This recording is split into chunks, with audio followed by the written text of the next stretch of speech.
Jesus in my life, more than anything this world can offer me, for I know that He alone can satisfy. Just to know He's leading in my life is worth everything that I might sacrifice. Oh, I want Jesus more than anything. Take the fame that I might want, and all the things that seem so dear. I'd rather have Him than any praise that man may give to me. I want Him to have control and be the breath of life in me. I'd rather have Jesus, I'd rather have Him than anything.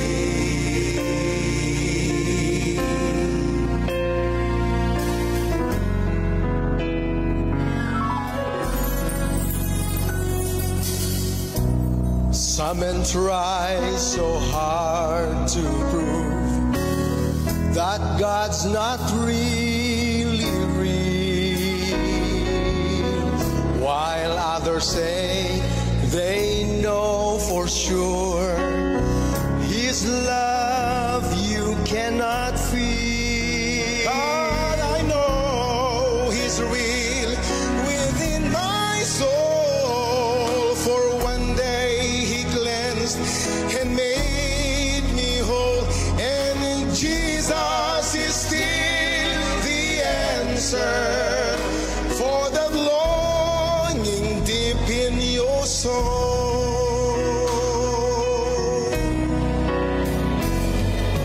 Jesus is still the answer, and though time and ages roll, Jesus is still the answer.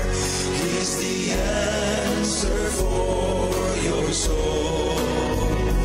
And though some may say He doesn't fit with their philosophy, I know Jesus is still the answer.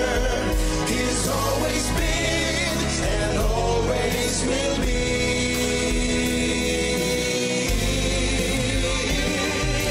Jesus is still the answer, and though time and ages roll, Jesus is still the answer.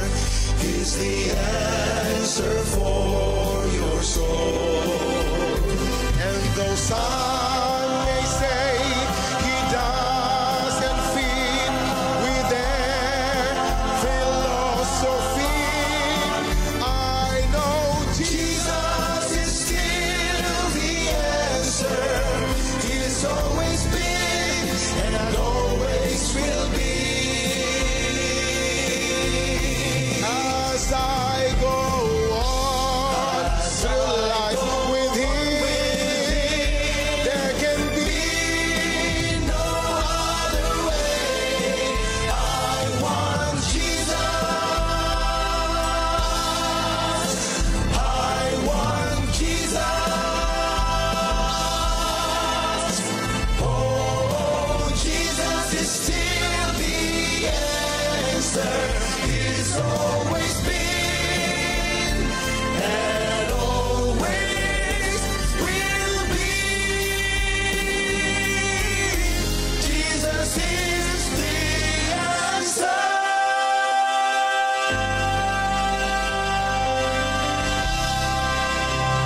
Amen, mga kapatid. Ano po? Jesus is still the answer. Yan, sa mga nabibigatan sa buhay, Jesus is the answer. Teka lang ha. Ano nangyari dito? Huh. Ayun. Sige po. Ayan mga kapatid, ano po, good morning po sa ating lahat. Happy God first morning po sa lahat ng mga maagang gumising at sa mga patuloy na naghahanap ng kasagutan na kagaya natin ay si Jesus lamang ang palaging sagot. At He is there and always there always. Ano? Pag sinabing He is there always, tayo lang naman hinihintay niya lumapit sa Kanya. Ano po? So ayan guys, habang hinihintay natin si Pastor mag-setup na screen, ay batiin natin ang mga narito ngayon. God bless morning po sa lahat. Kay Sister Nympha Rivera, kay Sister Valentina Cordova, God bless morning din po sa inyo. Kay Ate Revy, gayon din. At sa mga taga San Leonardo dyan, mamaya may papasok sila Ate Bebe. Gayon din, Piñaranda, nandito na sila Sister Opin at saka meron pa ako nakita si Sister Vanji, ano? Si Sister Bing. At Sister Shirley Rosa Cinto, good morning po sa inyo. Sister Dang de la Cruz, si Ate Mitch, yan, magandang umaga po sa lahat na narito ngayon. At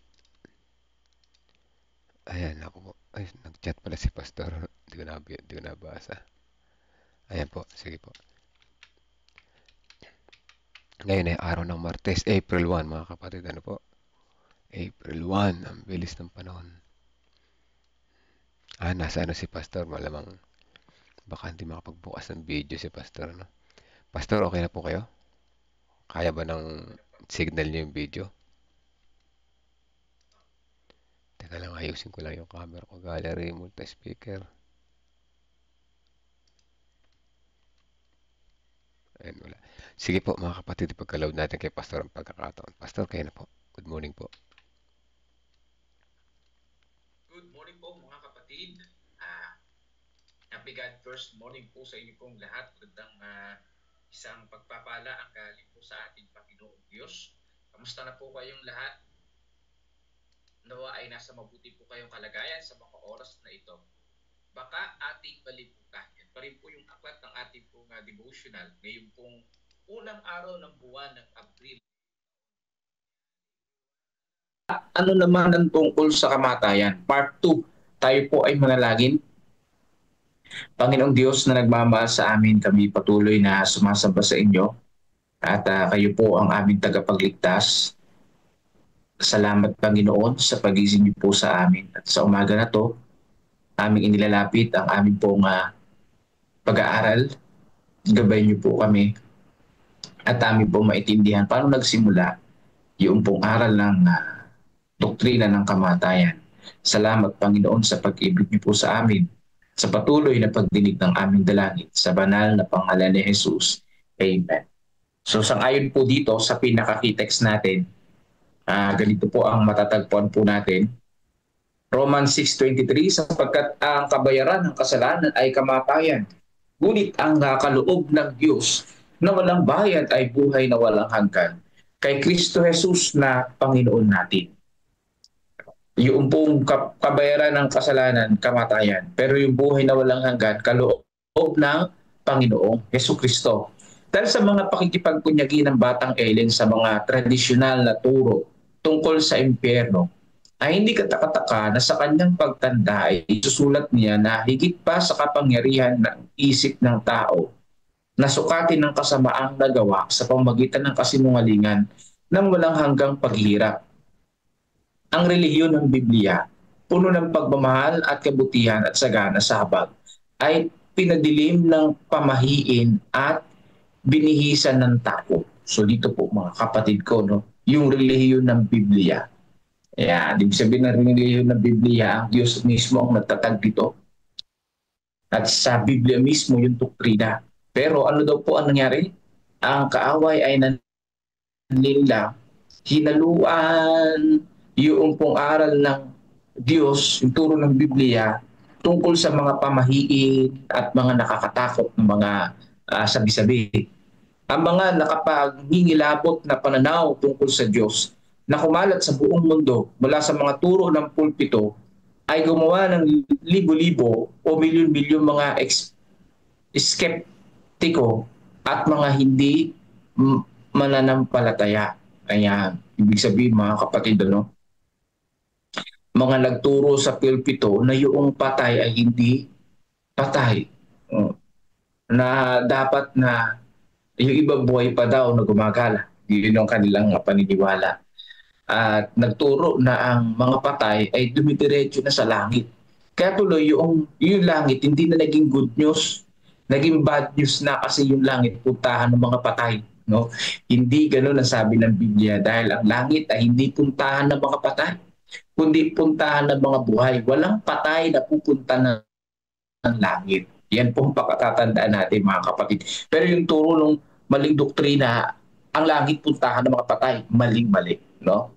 Nagdudulot ng kawalang pag-asa ang ganung turo. Sinabi pa niya na ang tradisyon na turo ay bahagi ng pagiging Babylonia o magulong mga turo ng simbahan na ipinaghahalo ang teorya ng tao sa katotohanan ng Diyos. Ayan, pag sinabing turo ng Babylonia, litong turo. Minix ang salita ng Diyos sa turo ng tao. So maling-mali po ito. Aaminin ko na ang mga isyong iyon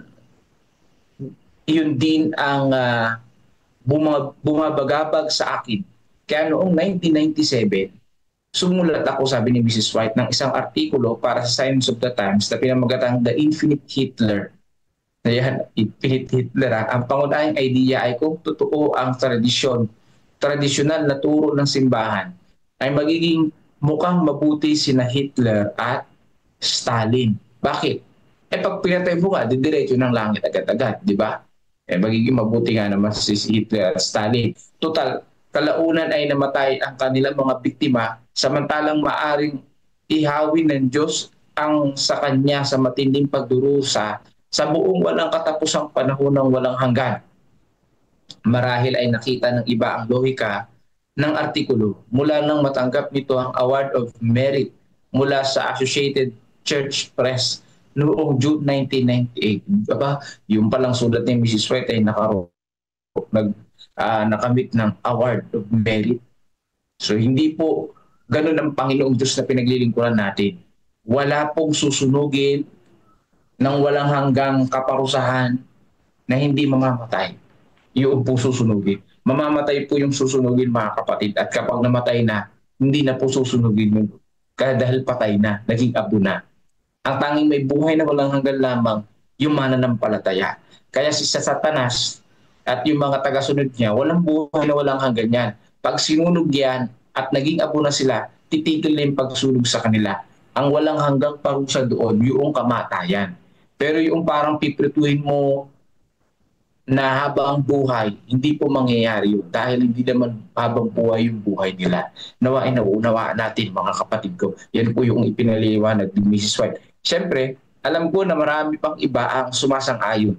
Dahil nabanggit ko na ang mga ibang helical na leader tulad ni na John R. W. Stott at Clark Pinnock at iba pa na tinanggihan ang tradisyonal na pananaw sa Biblikal. Pero ano ang pananaw ng Biblia at paano ito narating ng mga Adventist? Yan ang malaking katanungan. Sisimulan nating suriin ang mga tanong na iyon bukas. Bukas pa pala natin susuriin yon. May part 3 pa ito mga kapatid. Ngunit una sa pamahalagang kilalanin na ang pangunahing issue ay may kinalaman sa kung ang mga tao ay pinanganak na may immortalidad. Yan, of course, ang tao ay pinanganak na, anong sabi? Ng pilosopiyang Grego na oo, ngunit ang Biblia habang inaamin na mayroon ang Diyos niyaon ay nagpapahayag na ang tanging mga tao na tatanggap nito ay ang mga naniniwala kay Jesus. So mayroong immortalidad ang tao na tatanggap kay Jesus. Yeah, pero yung mga makasalanan, hindi sila immortal. Kaya paano mong susunugin yun habang buhay? Hindi naman immortal yung mga makasalanan. Dahil ang immortal lang, yung po mga naniniwala kay Jesus. At hindi nila ito makukuha hanggang sa ikalawang pagdating ni Jesus. So kailan makukuha yung eternal life? Sa pagdating ni Jesus Christ. Yung reward. Parang graduation, di ba? Kahit na alam mo na ngayong valedictorian ka, kahit na alam mo ng top 1 ka sa iyong class, hindi mo pa yan makukuha ngayon hanggat hindi pa graduation. Di ba? Ganun yun. O kahit na alam natin na nanampalataya tayo kay Jesus at entitled na tayo na makakuha ng buhay na walang hanggan sa pamamagitan ni Jesus, hindi pa natin makukuha yun hanggat wala pa yung graduation. Ibig sabihin, hanggat wala pa yung ikalawang pagdating ni Jesus. Pero huwag tayong mag-alaala sapagkat darating ang ating Panginoon sa ayaw at sa gusto natin. Ngayon, ang ibig sabihin ng immortalidad ay walang kamatayan. Kaya kung ang masama ay mayroon nito, sila ayon sa kahulugan ay mabubuhay sa ilang anyo sa buong walang hanggan. Ngunit kung wala sila nito, kailangan nila tulad ng napakadinaw na sinasabi ng Roma 6:23 na mamatay, walang iba pang pagpipilian. So, mamamatay sila. Magiging apo sila sang-ayon sa Malakias chapter 4, mga kapatid. Pag sinunog sila, magiging abo sila. Doon sa dagat-dagatang apoy na mangyayari after 1,000 years. Panginoon, nagpapasalamat kami na binibigay mo ang kaloob na immortalidad sa mga naniniwala kay Jesus.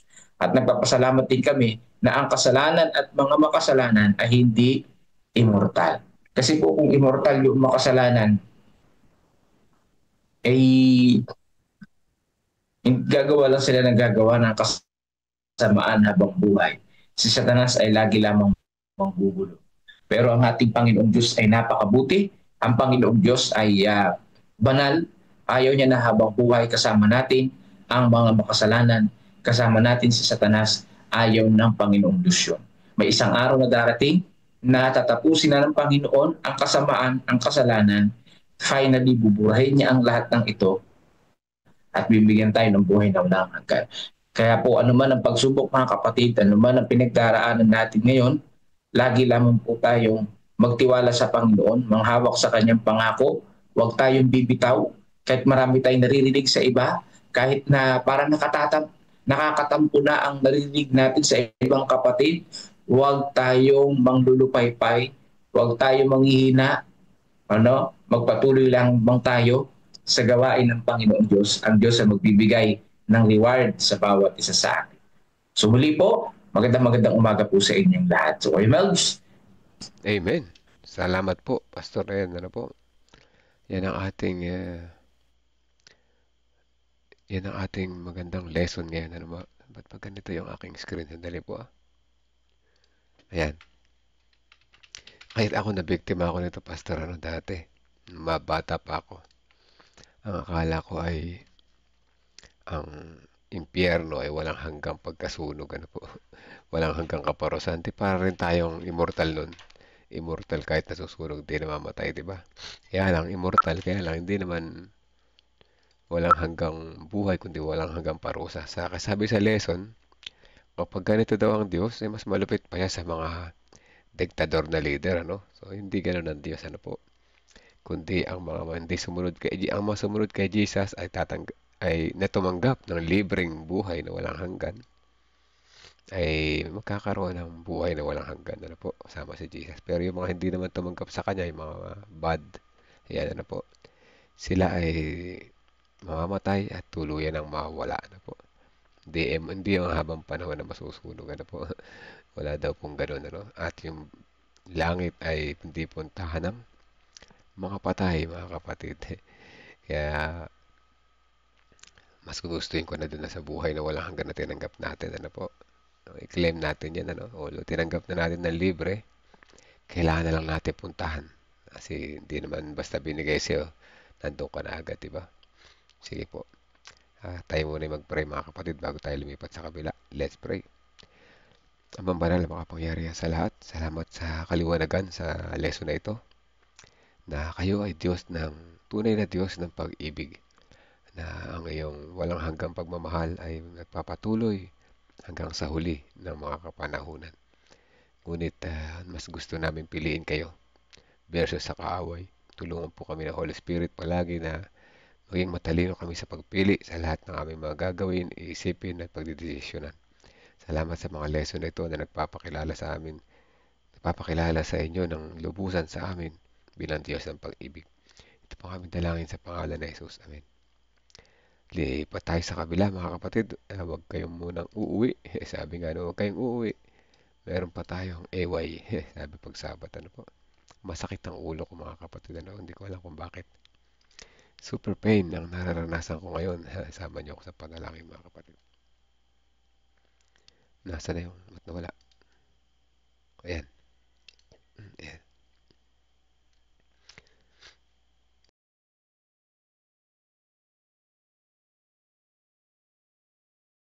Ba? Totoo naman po talaga mga kapatid, di ba? Meron po talagang hindi naman lahat ng mga Sabbath keepers ay tapat ng katiwala, no? Hindi yun nga, yung mga bagay-bagay na dapat ay ginagamit na sa paglilingkod ay meron pa silang kinikip-kip.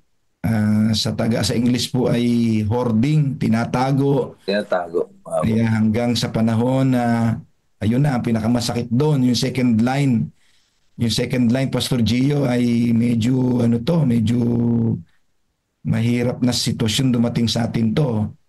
Ano sabi niya, Pastor Gio, yung second paragraph, my soul fears to the every depth of this point. To the very depth of this point.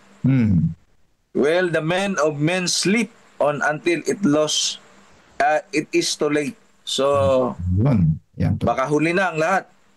Until God shall reject them and the treasure, saying, go to now, ye rich men, weep and howl to your miseries that shall come upon you.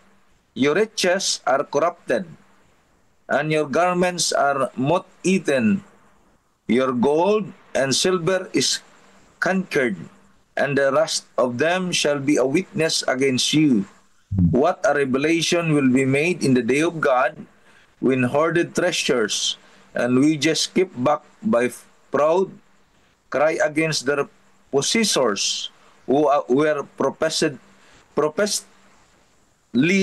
good Christian, and flattered themselves that they were keeping the law of God, when the love gained better than the love, the purchase of Christ's blood, the soul of men.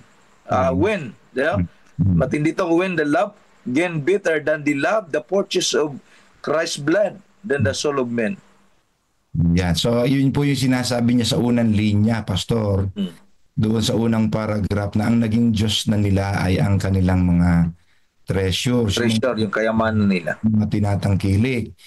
Yun po ang naging sanhi ng pagkawala o yung pong perish, no?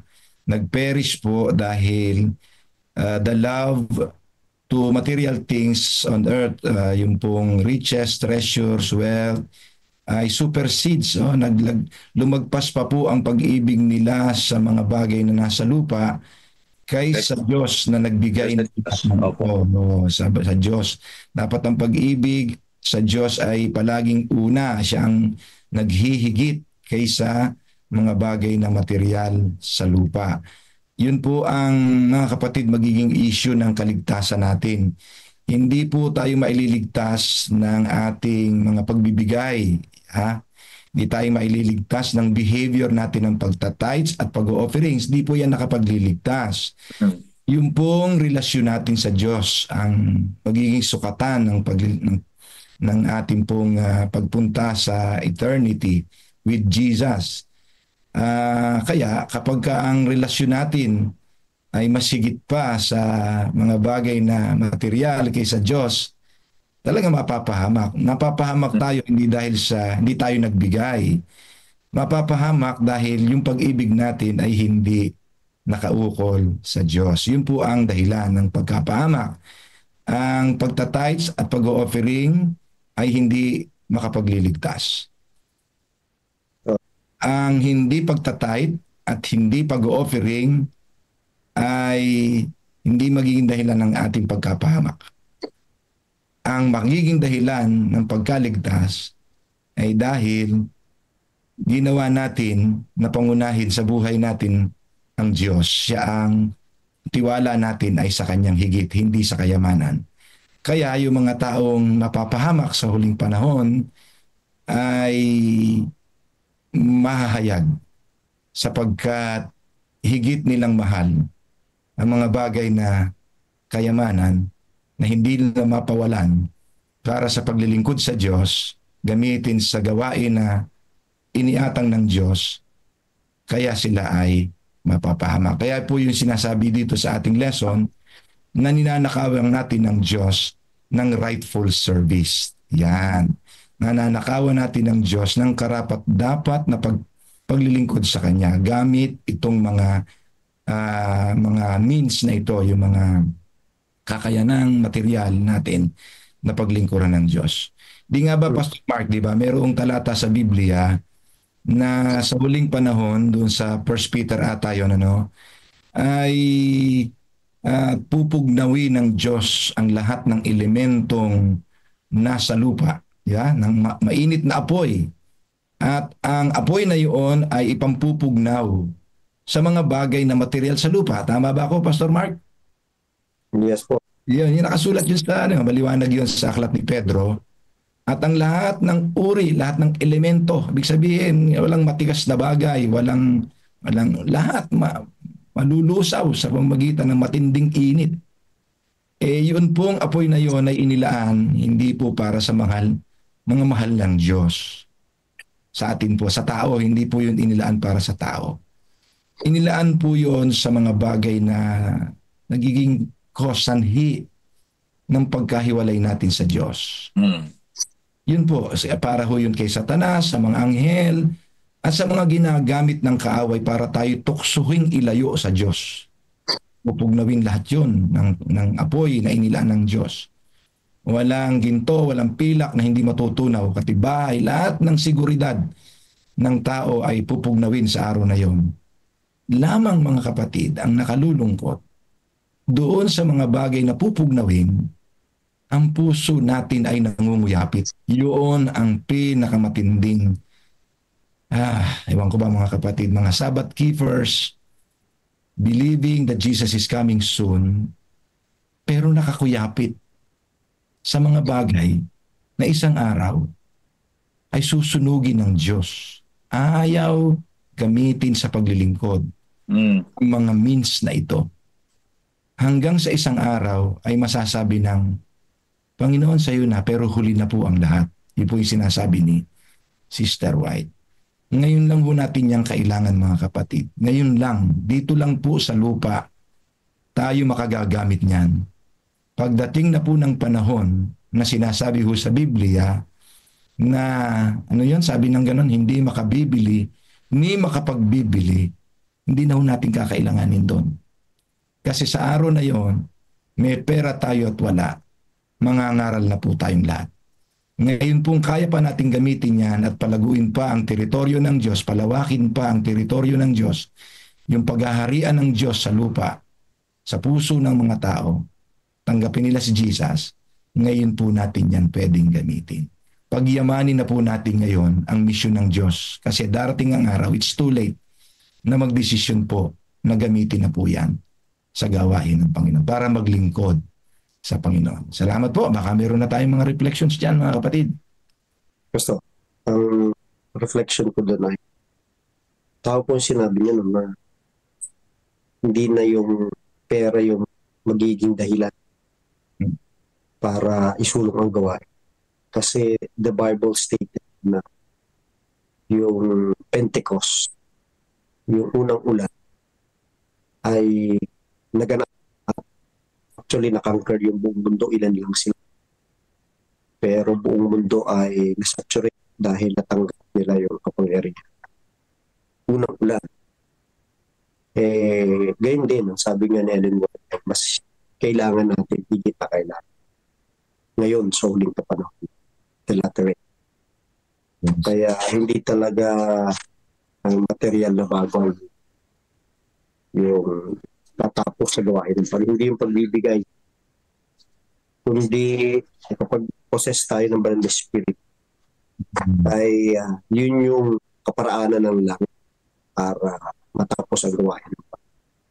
Kaya tayo po gusto ng Panginoon na talaga gamitin na natin yung mga bagay na pinagkatiwala sa Yeah, in that point, Pastor, bago nating i-recognize si Ma'am Marilyn, o maaari si Pastor Dasoy po ito siguro, bago natin siya in that line, Pastor, ang kailangan talaga natin ngayon ay magpasakop sa gawa ng Holy Spirit, kasi yung Holy Spirit po ang aakay sa ating ipagdamit. Siya tutulong sa ating mahubog yung puso natin na ipagamit ang mga resources na ito sa pagsulong ng gawain ng Diyos. Alright, kasi yung Pentecost po mismo, yun ang nag-experience nila.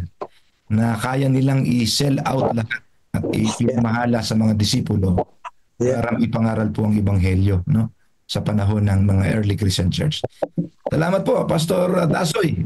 Nasabi ko na si Pastor. Ako na po ba? Opo. Narinig po ba ako? Yes po. Lakas po. Ang akin lang po ay gusto kong sabihin yung nakita ko dito sa aking distrito. Yung dati kong district, yung nagpagawa ng bumili ng lupa at nagpagawa ng malaking church ay taga-Canada po. Pinagbili ang kanyang mga ari-arian. May sumunod ding taga-Canada. Pinagbibili ang ari-arian ngayon, pero ayon sa kanya napakahirap na raw ipagbili ang ari-arian sa Canada. Last week nung ako nagko-crusade, may taga Cavite na mayaman. Nagpasimulang magpabili. Ang sabi niya, baka may alam ka, Pastor, 1 million ibibigay ko sa iyo. Yung isang party ng lugar ko kanya, siya ay mayroong drugstore. Anong tawag diyan sa kuan? Basta nagtitinda ng mga gamot. Pharmacy. Oo. Sabi niya, wala akong tatanggalin, ikuha mo ng 15 million sa iyo ang 1 million, sabi sa akin. Kaya ko sinasabi itong naririnig ko sa inyo, ay gusto ko lang na idagdag na mayroong gumagawa na ngayong panahon. Ang iba nga, tulad ng sinabi ko, yung nasa Canada, ayon sa... nasa Canada, yung pangalawang yung unang kapatid kasi, pinili ng lupa sa Kalaanan, nagpatayo ng simbahan. Nabalitaan ngayon nung kanyang taga-Canada din, nagpatayo din ng bahay sa tabi ng church. Niya, pinagbibili ko na lahat, Pastor. Ang problema, walang buyer. So sa ngayon, may mga tao nang ganun pala ang isipan. Yun lang po ang gusto kong iparating. Pero nakita nila siguro ang nangyayari sa ating sanlibutan. So sa ngayon, Pastor Jerry at mga tagapakinig, may mga tao nang ganun na ang naging takbo ng isipan. Good morning. Yan, handa nang ipagamit yung mga resources para sa gawain, ano? Ayan. Yan. Actually nga po yung sa Cavite, gusto na niyang lumipat sa Umiray. Nagbibili na doktor yun. So yun din daw ang gusto na niya. Maraming salamat po. Yes, Pastor Mark. Salamat, Pastor Dasoy. Actually, mga kapatid, kahapon lamang ay may pumunta po sa opisina natin na inakausap po kami na meron na po silang mga desisyon na ang ilang mga porsyon ng kanilang mga lupain ay ipinapafacilitate na po na mailipat na ho ang ownership sa misyon at gusto po nilang mag-church planting din. Totoo, at sila rin po ay taga-Canada, no? Dumalo po sa bahay, sa opisina natin. Nitong nakaraang mga 2 linggo ay meron pa pong mga tumatawag na mga kapatid.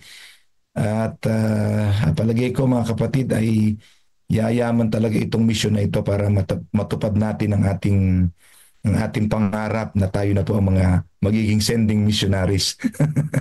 Tayo po magiging sending missionaries.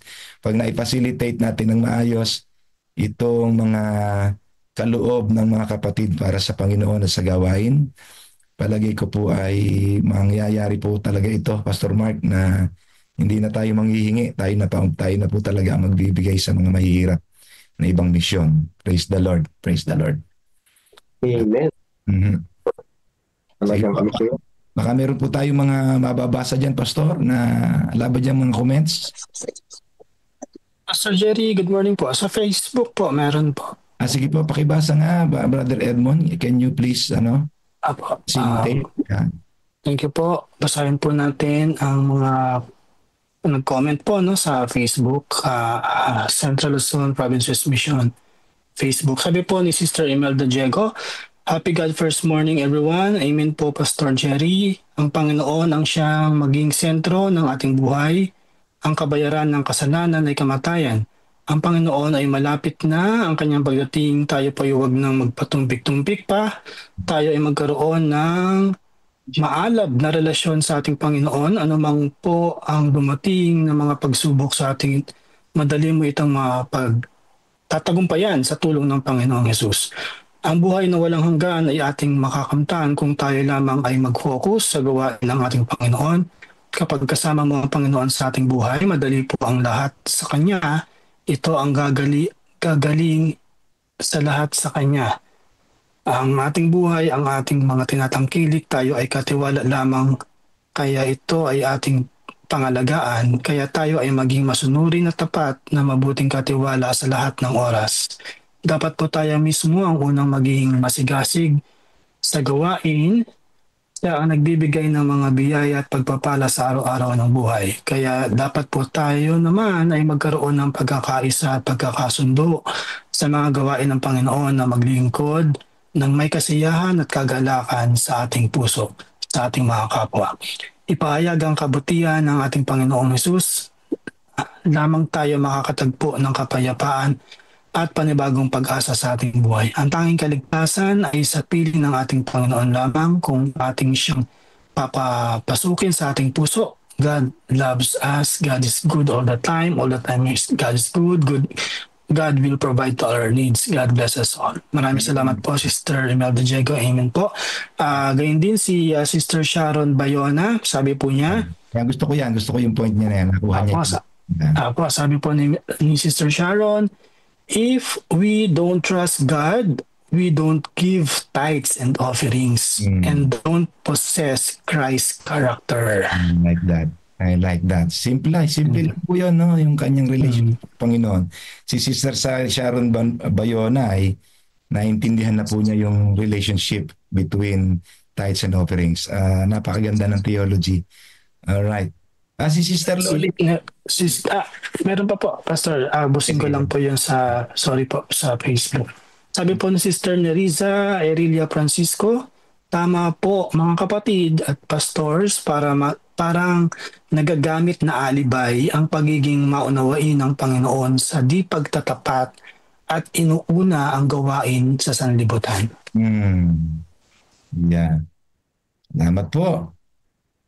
Salamat po sa mga nag-comment. Alright, salamat Brother Edmond. Pastor Mark, recognize natin si Sige po. Sister Loli. Sesko, dito po yan sa area 3. Tagare. Sige po, tama-tama. Pastor, tanong lang po. Nagtatanong lang. Naririnig ko po kasi kanina, na-enjoy lang po ako sa pakikinig. Tungkol po sa mga maraming ari-arian na binibili pinagbibili. Po dito, Pastor, marami pong ari-arian at nagpapatayo ng church. Ng church. Doon po sa mga church na tinatayo, marami naman pong mga nabibinyagan. At masasabi na sa pangalan ng Seventh-day Adventist ay yun po yung kanilang taglay. Ito lang po ang aking tanong.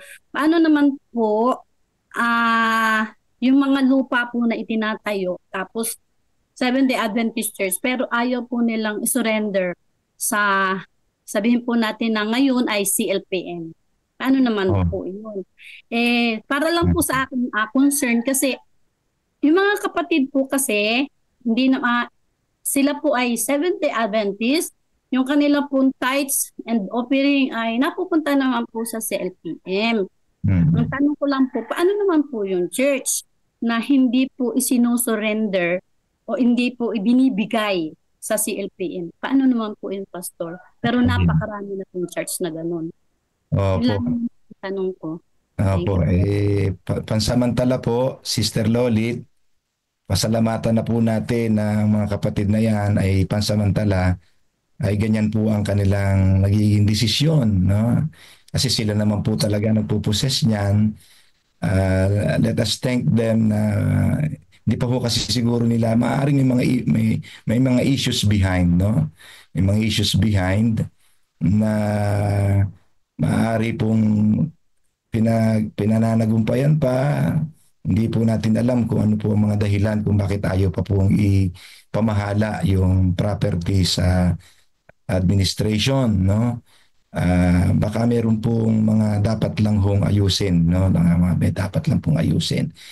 At wag natin silang pilitin, wag natin silang husgahan sa mga bagay na napag-aaralan natin dito, kundi makitungo tayo sa kanila ng maayos. Baka lang po talaga merong mga issues ng trust, halimbawa walang trust, o maaaring mga na-offend sa nakaraang mga leadership. I don't know. Ibig sabihin po lamang ay meron po mga pinagdaanan. Okay.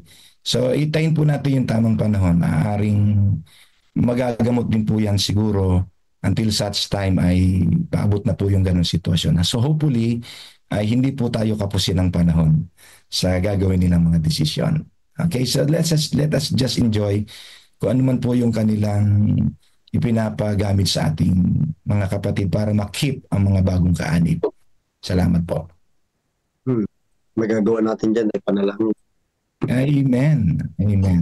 Salamat po sa pag-empower. Amen. Thank you po. Opo. May warning po. Sabi dito, Pastor, nakababasa mo ba yung comment dito, Pastor Mark, sa chat box? Opo. Sige po. No? Sabi dito ay may warning po ang Diyos sa bawat isa na ibigin ang Diyos na higit sa pag-ibig natin sa ating sarili at ibigin ang kapwa na gaya ng pag-ibig natin sa sarili. Ganda rin po yan. Tama yan po, di ba? Kapag vertical and horizontal relationship po kasi yung mandato ng Panginoon sa atin, di ba, Pastor Mark? Relasyon sa Diyos, relasyon sa kapwa. Yung parehas na relasyon na yan, magtutulak po talaga sa atin na, ayun, ibig sabihin lang po niya, magmisyon. Magmisyon, maglingkod. Kapag naintindihan natin ang tamang konsepto o theology ng vertical and horizontal relationship, ay talagang maglilingkod po. Yun po ang ating pong gagawin. Let us do service. Actually, Pastor, ang 1 John, dito po kasi aking readings. Paliwanag talaga yung pagmamahal sa Diyos ay mapapatunayan kapag mahal mo rin ang iyong. Kasi hindi pwedeng sasabihin mo lang na mahal siya tapos meron kang kagalit. Meron kang hinuhold na hatred. Sa maliwanag dito sa 1 John 1-3 na pag you hate your brother tantamang to a murderer. Sabi ko matindi. Kaya kanina kahit tayo ay shopkeeper pero mas mahal natin yung bagay kaya yung tao. Ano mang bagay sa bundok ay ano yun sa Panginoon. It doesn't matter kung ano yung ginagawa mo pero kung ito ay hindi nagmumula sa pagmamahal sa Kanya. Amen. Kasi ang pinaka-baseline talaga yung pagmamahal sa Kanya. Rooted. Kaya ka lang nagngili na araw na Sabat dahil mahal mo siya. Kaya ka sumusunod ang utos dahil mahal mo siya. Kaya ka nagbibigay ng offering, nagbabalik ng tithes dahil rooted yun sa pagmamahal sa Kanya. Kaya katuwaan. Amen. Tapos dinidiin din na yung pagmamahal natin sa kahit na inaaway tayo, kahit galit sa atin, pero binabalik pa rin natin yung pagmamahal. Kasi rooted tayo sa pagmamahal ng Panginoon. Kaya yun po talaga yun. Nawawala yung mga makalupa nating desire kapag yung pag-ibig ng Panginoon yung bumalik. Amen. Pastor, mayroong nagre-request ng siguro bigyan natin. Ang oras po natin, Pastor, ay alas 4:54 na. Time check. Mayroong isang nagre-request na gusto po niya mag-testimony Nag-message po siya. Si Sister Ruth Kalanod, taga Macau. Kasama natin siya dito sa platform. Yeah. Sister Ruth. Opo, welcome po. Sige po, pwede po kayo mag-open ng inyong audio. Asan na si Sister Ruth? Opo, good morning po. Ayun. Morning po, medyo ano po yung naging ano po. Anong oras ba dyan sa inyo? Nasa Macau po ba kayo? Opo, same lang din po. Ano po, same lang din. Sige po. Kaya lang po, medyo late po ang ang tulog. Nag-alarm po ako ngayon. Ako po ay good morning po sa ating lahat. Sabi ko po medyo kinakabahan po at first time po. Good morning po. Good morning po. Simula po nung po pala, ako po ay masugid po niyong tagapakinig. Simula po kayo nung nag-umpisa. Pero parang nire-replay ko na lang po siya. Lalo na po nung mayroon na po kayo sa YouTube, doon na po ako nagre-replay. Sa umaga po nagre-replay na po ako habang nagtatrabaho. Yun na po yung ginagawa ko. Doon ko po natutunan, doon ko po nalinawan na napakahalaga po pala ng pagkakaroon ng pagbibigay ng COP. Dati, bakit? Sabi ko po kasi sa envelope po namin, ano ba tong combined offering plan na to? Hindi ko po masyadong iniintindi. Basta nag-offering lang po ako, sinusobrahan ko lang po yung aking tithes, tapos yung offering nagbibigay lang po ako sa mga nakalagay doon, kung sa potluck, kung sa Diaconess o kung sa Dorcas, ganoon lang po yung inaano ko. Tapos nung po, sabi ko bakit pero pag may sobra po ako, kaya nabibigyan po ako ng blessing, doon ko po inilalagay talaga sa tithes po talaga. Doon ko po lagi. Tapos hindi ko na po siya yung COP na yan. Tapos nung nakinig po ako, yan pala ang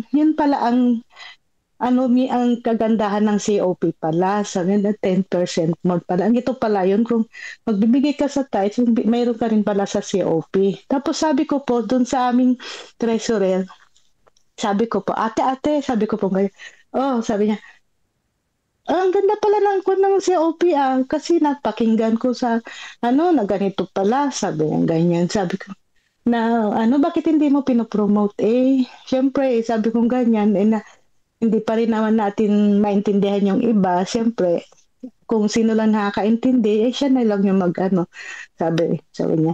Pero sabi ko ganyan, sabi ko, ganun pala. Pero ang gawa ko naman po, simula nung nag-umpisa ako mag-COP, ang gawa ko po, hindi ko po dito nilalagay, kundi sa Pinas. Kasi po, mas maganda po, mas malawak po ang gawain ng Panginoon sa Pinas kaysa po rito. Kaya, kumbaga ang ko po, nag-offering po rin po ako, pero sa COP na po, sa Pinas ko na po inilalagay. Yun po yung aking experience. At saka, sabi ko nga po, di po ba yung nag-comment po ako nung Sabado. Sabi ko, tagal, ito pala, sabi ko kay Pastor Nelson, nagkaroon po ako ng inspirasyon na mag-share nga ako, sabi ko ganyan, pero mag-voice message lang ako, sabi ko ganyan. Mag-share ako kasi na-inspired ako sa mga tao, sabi ko, yung mga testimony nila, ang gaganda, sabi ko ganyan. Tapos nag-message ako, sabi, hindi po ganyan sabi ganyan, hindi ganyan, sabi niya, kailangan video. Nahiya naman ako. Sabi ko sa isip ko, nahiya naman ako. Sabi ko ganyan po. Tapos, matagal na po yun. Hanggang sa nung Sabado madaling araw, nagising pa ako. Nakita ko live. Saglit nga, mag-comment nga ako. Sabi ko ganyan, hindi kasi pa ako makatulog. Mag-comment nga ako. Yun po, nag-comment po ako. Yun, doon po. Hanggang sa napasahan po ako ni Brother Edmond ng link. Ganoon pala, sabi ko ganyan. Kaya po, ako po yung nagpapasalamat dahil meron po yung mga ganitong programa.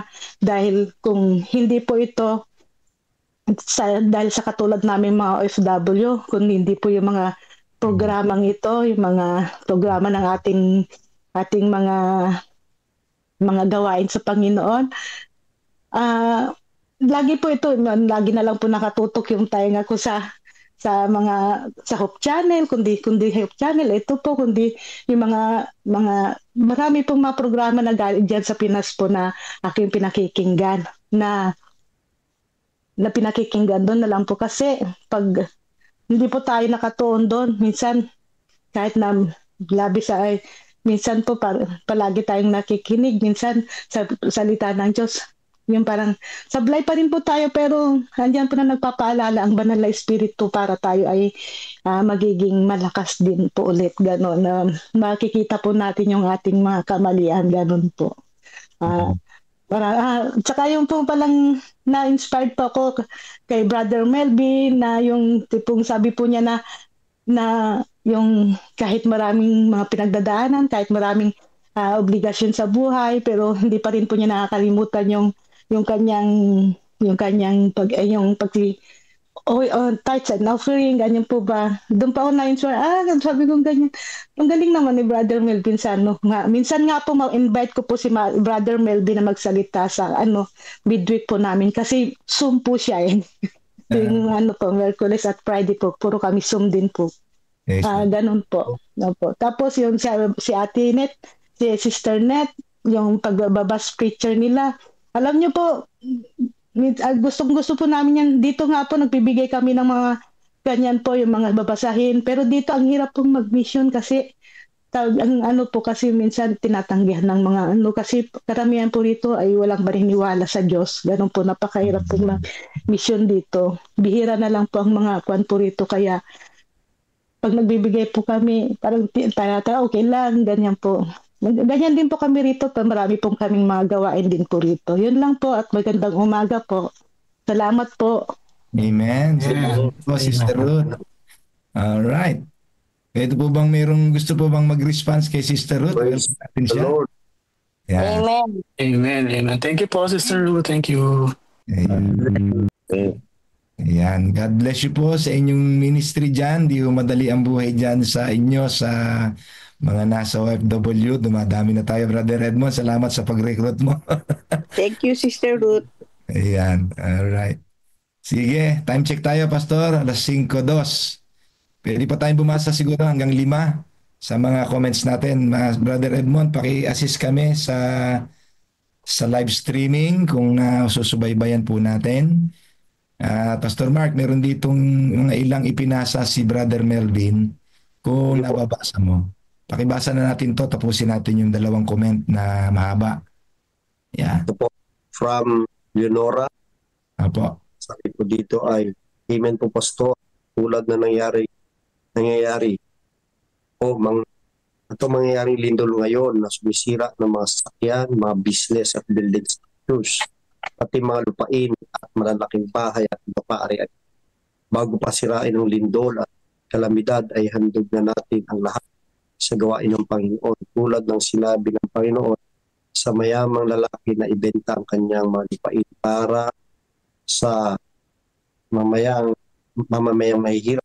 Pag-ibig ang karakter na dinidiin ng Panginoon sa atin. Amen.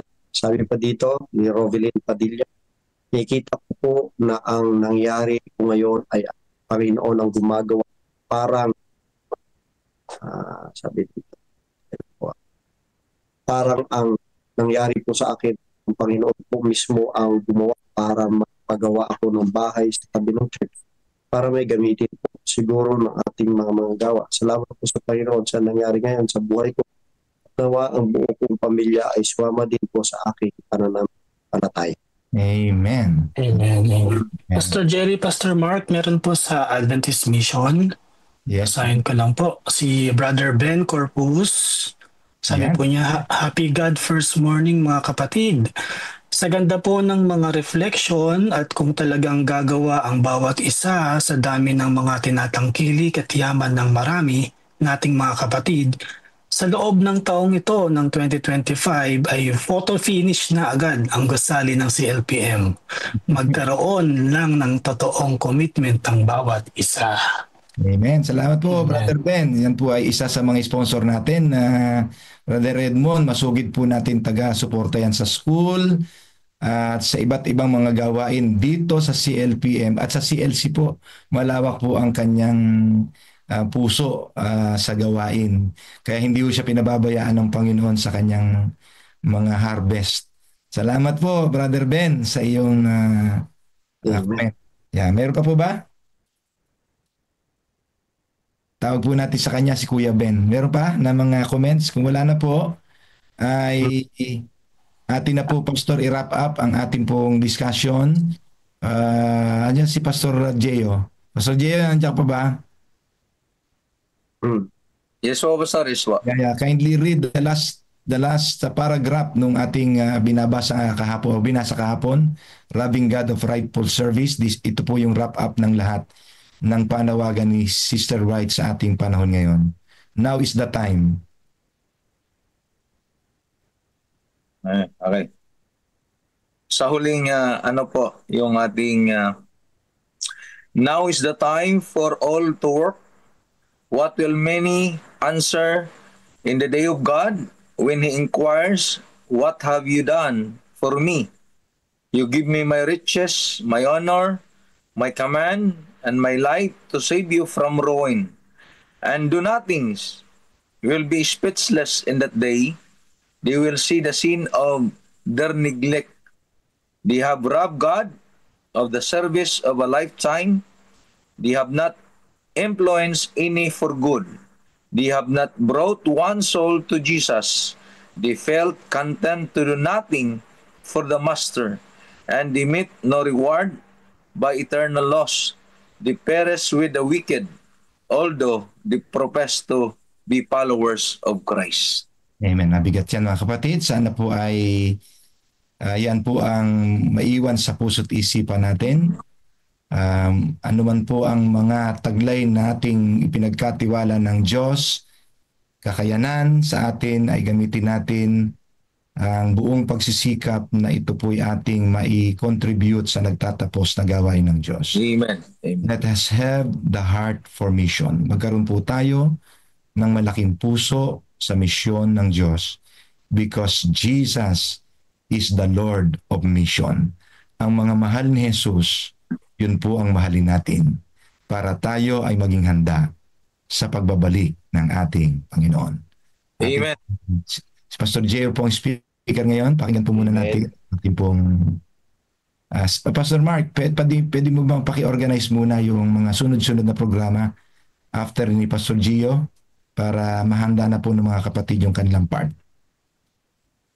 Okay, pagkatapos po ni Pastor Gio, magkakaroon po tayo na silent prayer, and then pangunahan tayo ni Pastor Jerry sa Harvest 2025 na prayer sa mga dinadalangin nating mga kapatid.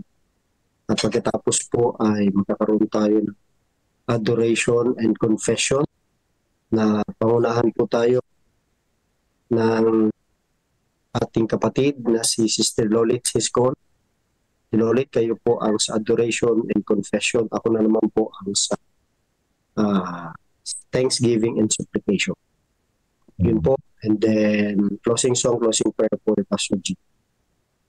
Pastor, yung ating pong prayer focus ay si Sister, ano yun? Magbasa kanina? Sister Ruth Ilume. Sister Ruth. Pakibanggit na lang po sa prayer siya, ipag-pray natin siya. Si Pastor Gio rin para sa ating mga scheduled prayer focus. Salamat po. Okay. Also I heard the voice of the Lord saying, "Whom shall I send, and who will go for us?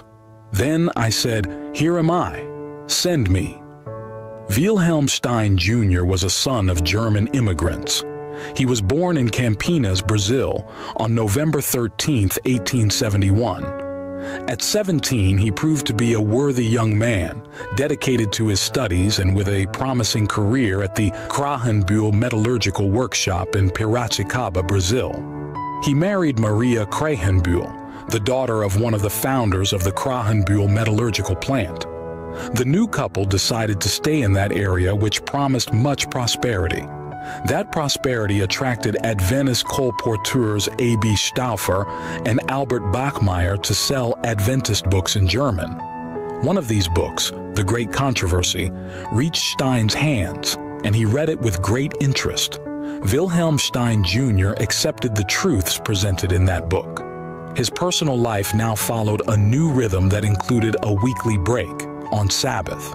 In 1895, Pastor Frank Westphal, newly arrived from the United States, was on a trip as the leader of the Seventh-day Adventist work in South America. He heard about Stein and decided to visit him. During the visit, Westphal saw that Stein already had the necessary foundations of the Adventist faith and baptized him in March 1895, which made Stein the first Adventist baptized on Brazilian soil. His wife was still taking Bible studies and was baptized only the following year. Stein did not refuse to commit fully to the new faith. When invited to help with the church's work, he sold everything he had and left with his wife to serve the church wherever he was needed. Initially, the Stein couple settled in Curitiba to serve as teachers at the first Adventist school in town.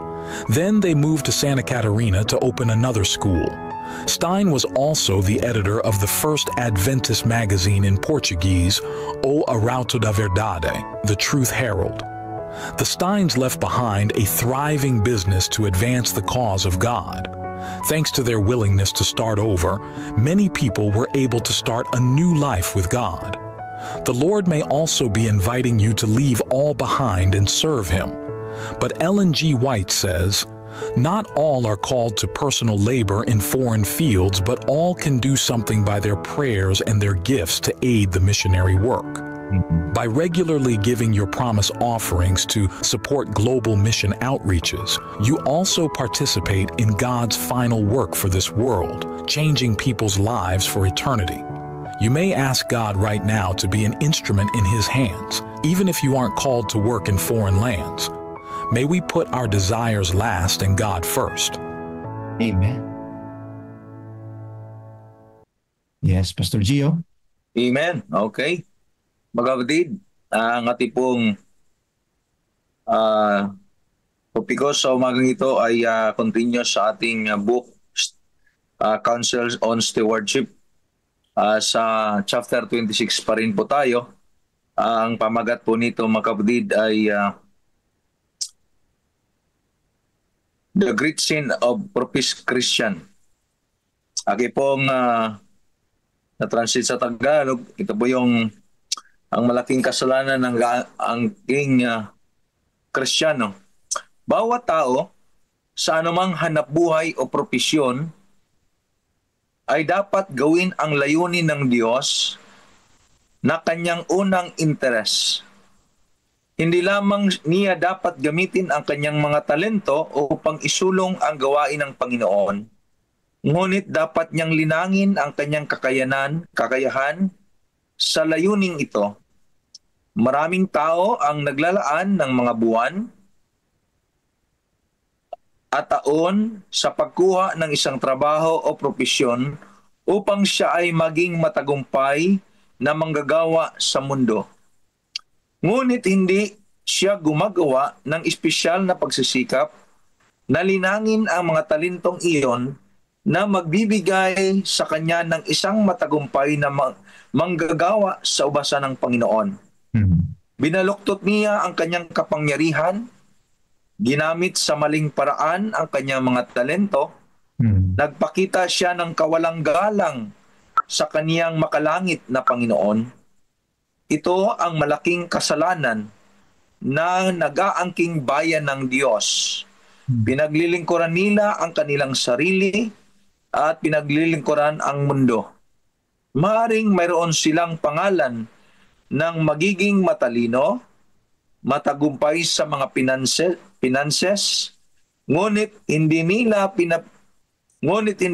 pinapabayaan na dagdagan sa pamagitan ng paggamit ng mga talento na ibinigay sa kanila ng Diyos para sa kanyang paglilingkod. Ang makamundong taktika ay magiging mas malakas sa pamagitan ng ehersisyo ang espiritual at humina dahil sa kawalan ng aktibidad.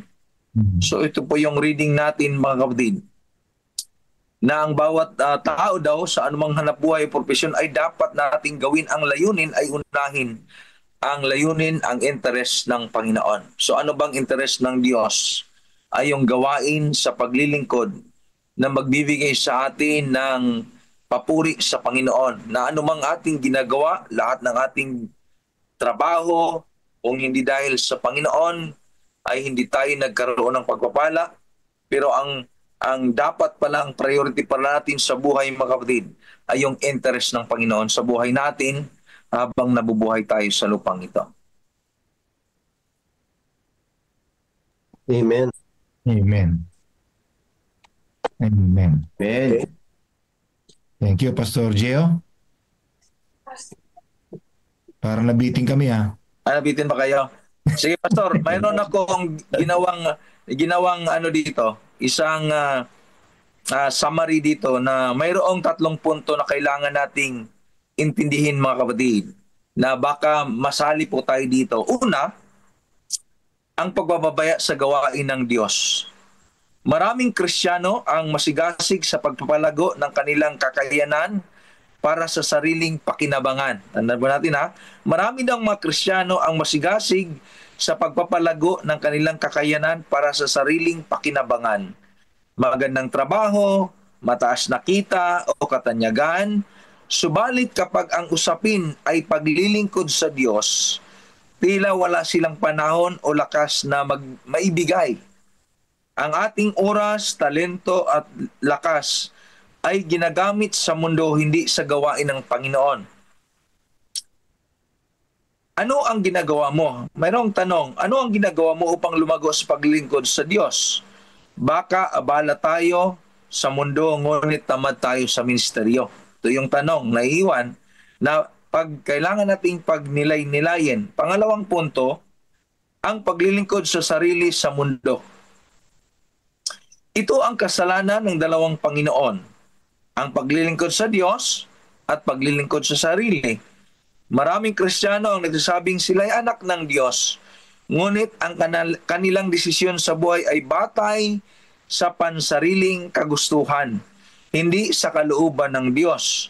Sa kanilang oras, prioridad at pera, nauna ang kanilang sarili at nahuli ang Diyos. Marami daw ang Kristiyano ang nagsasabi na sila'y naglilingkod sa Diyos, sila'y anak ng Diyos. Ngunit ang kanilang desisyon sa buhay ay batay sa kanilang sariling kagustuhan, mga kapatid. Pangatlong punto, sabi dito, ang dakilang kasalanan ng mga inangking Kristiyano ay hindi lantarang kasamaan, kundi ang pagkawala ng unang pag-ibig sa Diyos. Ang paglimot sa kanyang gawain sa gitna ng ating mga abala sa mundo. Panahon na upang itama natin ang ating prioridad, gamitin natin ang ating mga talento, karunungan at oras para sa karian ng Diyos. Magsisi tayo sa ating pagpapabaya. So ito yung kasalanan, yung pagpapabaya natin sa gawain ng Panginoon. Kaya ang apila ay magsisi tayo sa ating pagpapabaya, muling ialay natin ang ating mga kakayanan sa gawain ng Panginoon. Huwag hayaang lumakas ang ating makamundong karunungan habang nanghihina naman ang ating spiritual na katapatan. So talagang i-evaluate natin, mga kapatid, ang ating sarili dahil baka makalimutan natin na ang una nating gawain ay ang paglilingkod sa Panginoon at ang gawain ng kaligtasan, mga kapatid. Good morning po. God first morning sa ating lahat. Amen. Amen. Amen. Amen. Amen. Amen po. Pastor Jerry. Sige po. Magkaroon po tayo ng salamat, Pastor Gio. Sabi ko sa iyo, nabitin kami eh. Marami po pang mensaheng pwedeng imuni-muniin namin. Tayo po muli ay magsa-silent prayer for the sake ng ating maipag-pray uli ang mga individual na nakalista na priority nating ministeryuhan at ihatid sila sa paan ng ating Panginoon. Na isulat natin sa ating discipleship commitment card ng Harvest 2025. For a few minutes, mga kapatid, tayo po ay muling manalangin individually.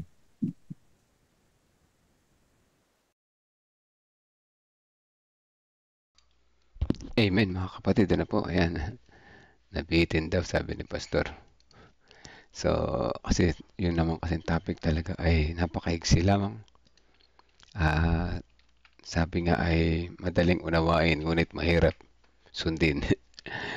Yun ang totoo, no? Reality. Tingnan natin, bigyan natin recap para baka kayo nabitin din, ano? Para mas maganda rin inuulit para natatandaan, ano po? Para natatandaan. Ang title nun ay The Great Sin of Professed Christians. Yung mga tayo na nakiklaim na mga Christian, ang greatest sin natin, ano? Ano nga ba yung mga kasalanan natin, mga Kristiyano? Inaangking Kristiyano. Ayan. Isali tayo dito para sa atin ito, ano? Una, yung pag-prioritize natin, ano? Unang pag-prioritize ang laban ng Diyos. Sabi dito, bawat tao, ano man ang kanilang profesyon. Sabi dito, no? Ano, manggagawa ka man sa opisina, sa bukid, sa paaralan, sa ospital, no? Dapat gawing unang layunin ng Diyos sa kanilang buhay. Unahin natin, layunin natin sa ang Diyos sa ating buhay. Ano po? Mamaya tatanungin na iba, paano naman natin magagawa yun? Maraming pamaraan na po. Ito, tututuloy natin. Hindi lamang dapat gamitin ng mga talento upang umunlad sa mundong ito. Ayan, kundi dapat ding pagyamanin ang kanilang mga kakayahan para sa layunin ng Diyos. Ano po? Yung talento natin hindi lamang sa ating paglago sa lupa na ito. No? Point number 2, pagtutok sa profesyon ng mundo. Ito na, nakatutok tayo sa profesyon sa mundo. Marami ang naglalaan ng maraming taon upang maging bihasa sa isang profesyon. Ayan, ako po. Ngunit hindi nila binibigyan ng pansin ang pagpapalago ng kanilang mga talento na makakatulong sana sa gawain ng Diyos. Yung mga nakakalungkot, ano? Adventist pa naman tayo mga Kristiyano, pero mukhang maraming tinamaan dito, no? Yung maraming taon na inuubos para pag-angat. Pero sa gawain sa church, palubog. Ano po? Baligtad, ano? Ito pa, ang mga kasalanan ng mga nag-aangking Kristiyano. Pagtatalo ng mga talento. Ba't pagtatalo ng mga talento? Ano to? Ang mga taong hindi ginagamit ang kanilang mga talento para sa layunin ng Diyos ay nagkakasala at nagpapakita ng hindi paggalang sa kanilang tagapagligtas. Pag hindi natin ginamit yung talento natin para makatulong sa gawain, nagkakasala tayo. At ito ay nagpapakita ng walang galang, ano? Hindi natin ginagalang ating tagapagligtas. Paglilingkod sa sarili. Ito, natin tayo sa mundo, naglilingkod tayo sa sarili natin. Ang mga professed, mga nagsasabing Kristiyano, tayo ito, nagsisilbi sa kanilang sariling kapakinabangan at sa mundo at hindi sa Diyos. Kita natin to, no? Ang kanilang mga kakayahan ay naipapamalas lamang para sa kanilang sariling interes. Kaya hindi nila ginagamit ito upang magsilbi sa Diyos. Minsan yung pagbabalik na lang natin ng tithes at pagpapasalamat sa Diyos bilang offering, isa na to sa paraan ng paglilingkod. Worship ito. Kaya lang di pa natin ma-perfect. Yan ang nakakalungkotan. Pero tayo Kristiyano, nakakating Kristiyano tayo. Naghihintay tayo sa pagbabalik ni Jesus. Pero ito na yung pinakamadali sana na part ng ating worship. Worship, yung unahin ng Diyos through our possessions.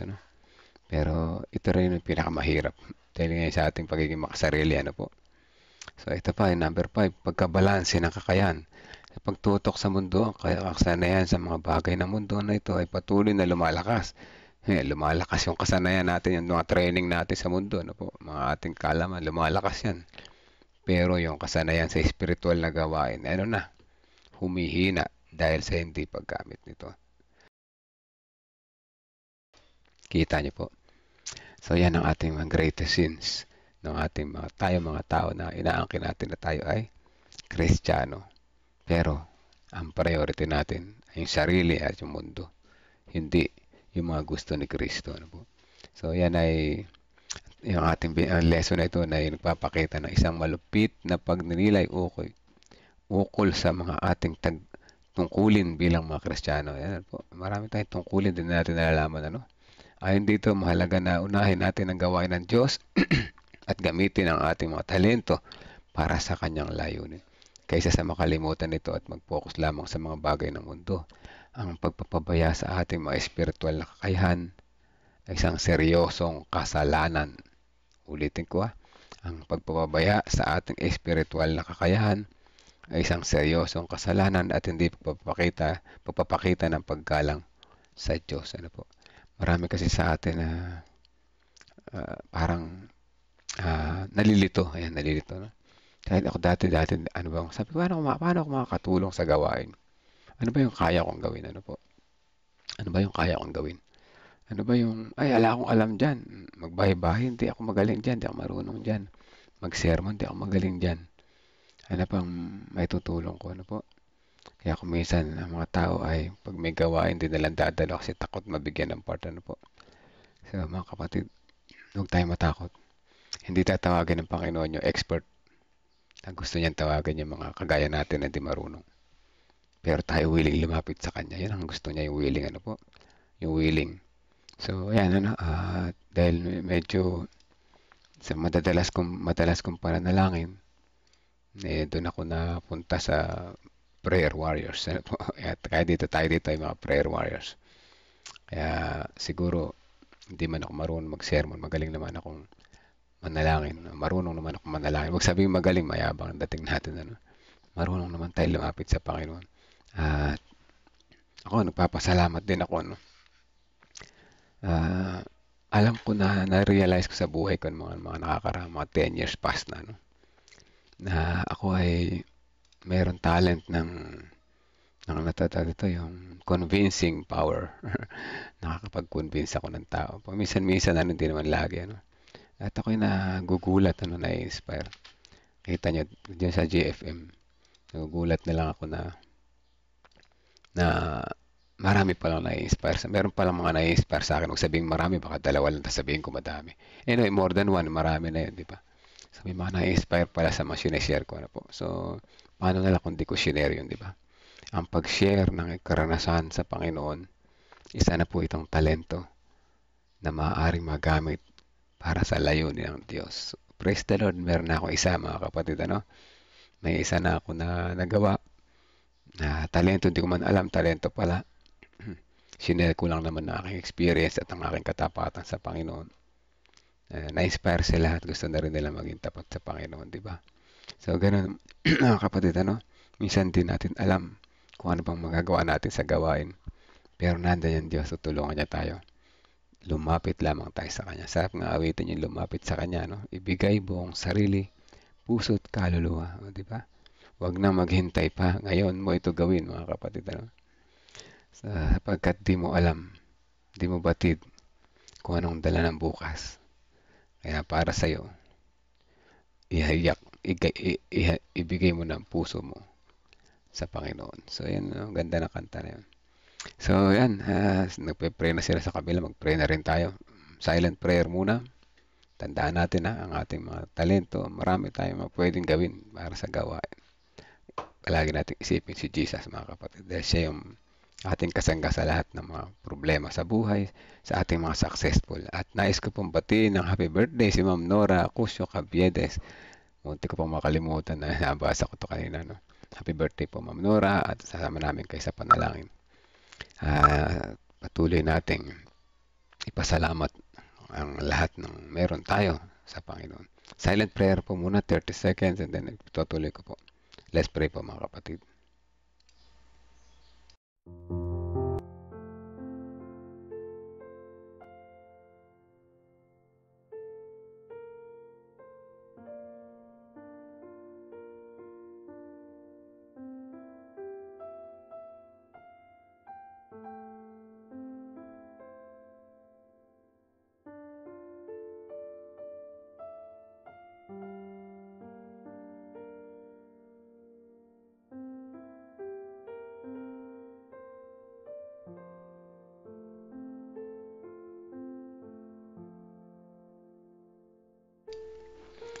Let's pray po, mga kapatid.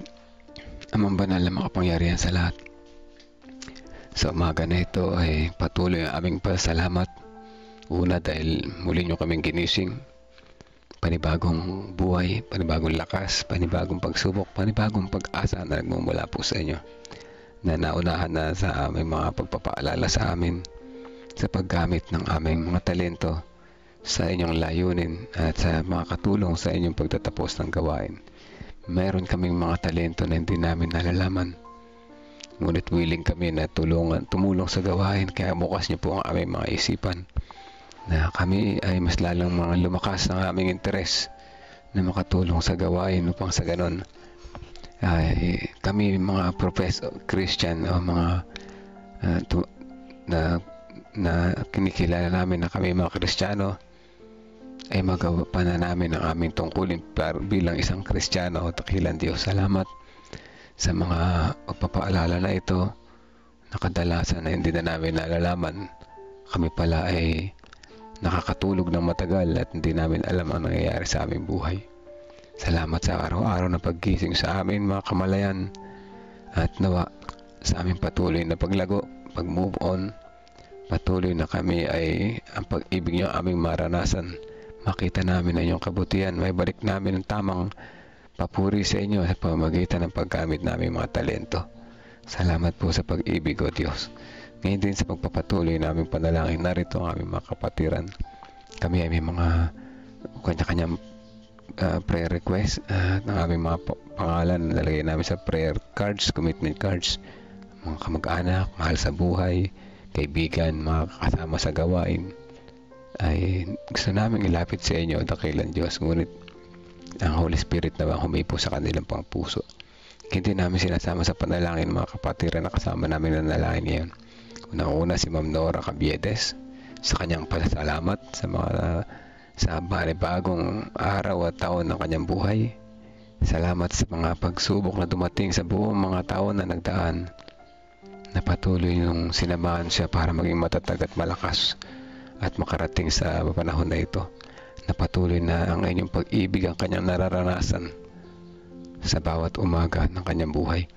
Nawa sa mga susunod pa mga araw, mga linggo, mga buwan at mga taon na inyo bibigay sa kanya karagdagan para siya patuloy na lumago at maging inspirasyon sa iba.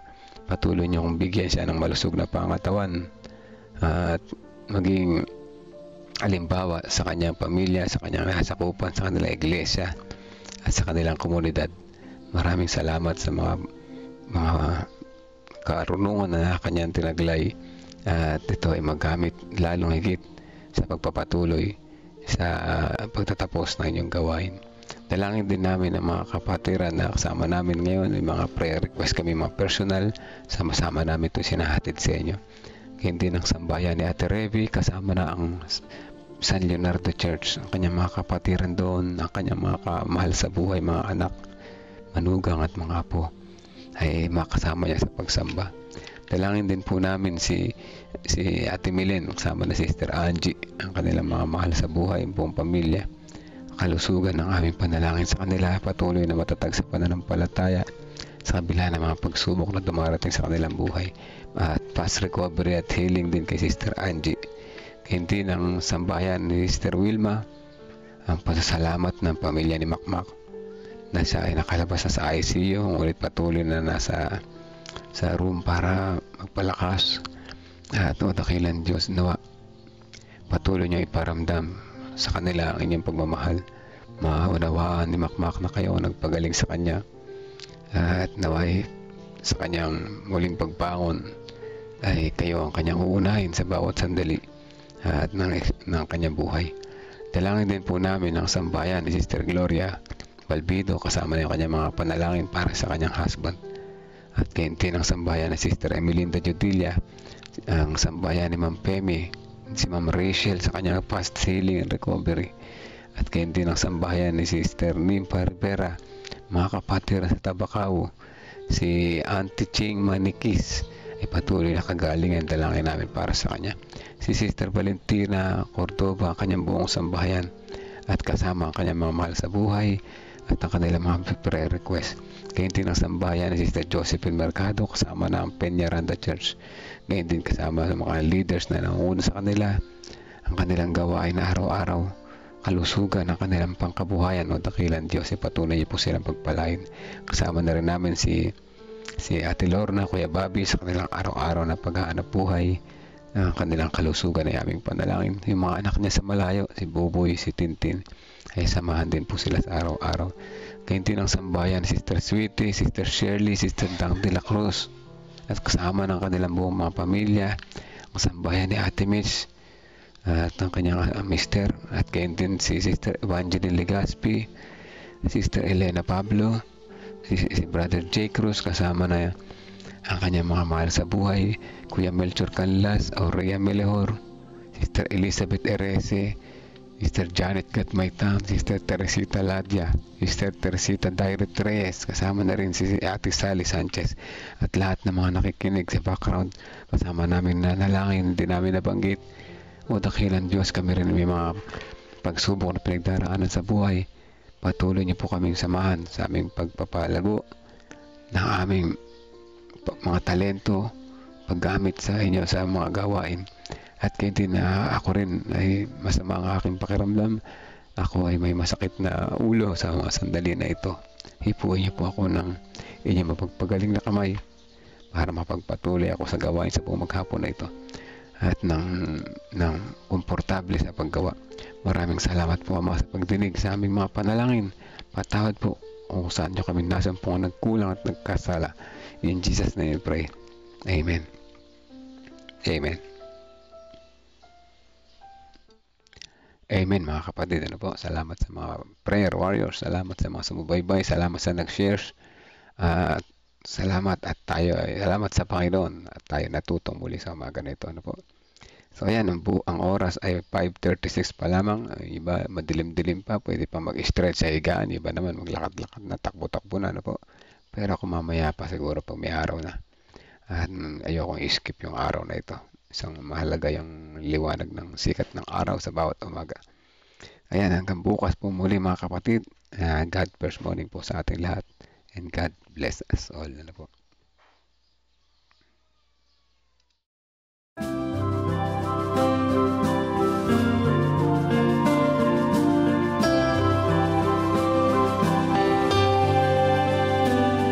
I hear the voice of Jesus calling. My answer is, I will go. I see the need of people crying. My answer is, I will go. I go to share the message of love. I go to share the blessed hope.